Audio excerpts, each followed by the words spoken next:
My name is Ruth Keena and I'm interviewing Kevin Doyle for his interview for communications on his game design course. So tell me about yourself, Kevin. My name is Kevin Doyle and I'm currently studying interactive media and game design in Ballyfermot College. And tell me about the course you're doing in Ballyfermot. The first year course aims to introduce you to a variety of software programs relating to games such as 3D Max and Unity. And once you've completed this first year course, you get the opportunity to increase your skills, which is available over the next 2 years. And what kind of work do you do in the course? The work covered in the first year course ranges from the basic concepts for games and complex 3D designs. Communicative and interpersonal skills are developed with continued assessments being conducted. And do you have a favourite project in the course, and why would that be your favourite? Over the year we've been faced with many challenges to both my creative and technical skills. However, one project stands out in memory more than most. The project was a creative exercise which asked me to create a concept for a game I would hope to create in the future. It allowed me to think beyond my current skill set and develop a target or goal for my interest lie. So tell me about the game concept that you created. The game concept I created for the project was a survival horror series called Rainbow Valley. The game's story is of the main character William Hamilton and his struggle to survive a night of horror as the animals in the forest he's in night fishing are mutated and become infected vicious predators.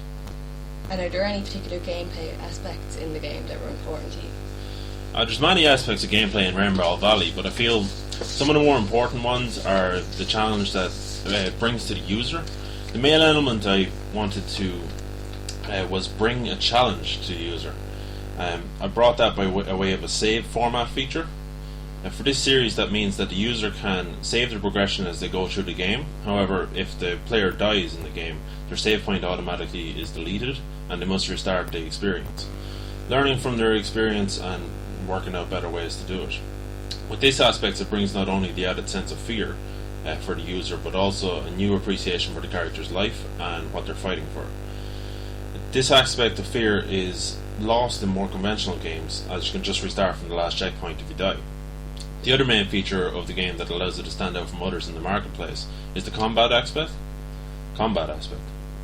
Taking away gun combat is, for most of the game, forces the player to think of the situation the character is in differently and allows for other aspects of the game to be explored.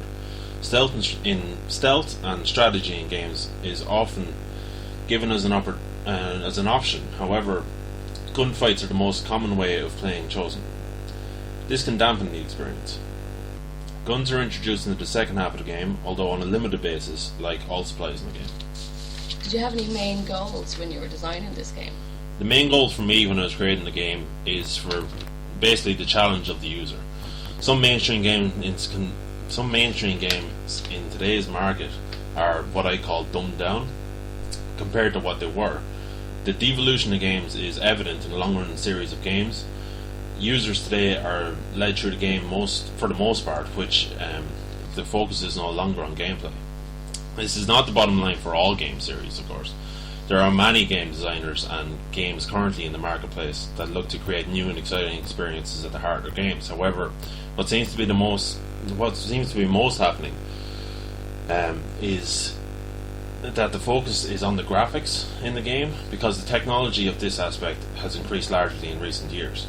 So with the increase in this technology, their game development companies are having to put larger proportions of their budget and time into the graphics, which leaves the core gameplay to the back of the actual mind.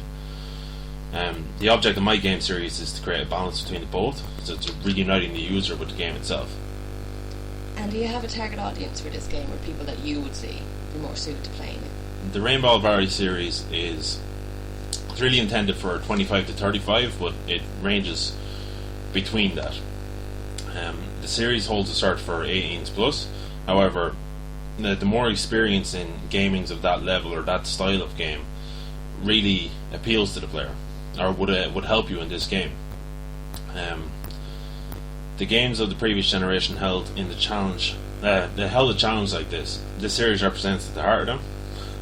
The game would be marketed as a survival horror, but it will appeal to different types of users. Do you have a specific platform in mind when you were designing this game? The Rainbow Valley series will be released on all major platforms, including PlayStation and Xbox. However, the main version will be released on PC. The PC version, it often offers a lot more capabilities than the console versions. The game release, I would hope that it would contain a mod system, which will be released to the public. This can result in a variety of ideas that me nor my team could have the time or perception to develop. What is it that you enjoy about games? Well, for me, the attraction of games, it's really always lied in the freedom of the medium.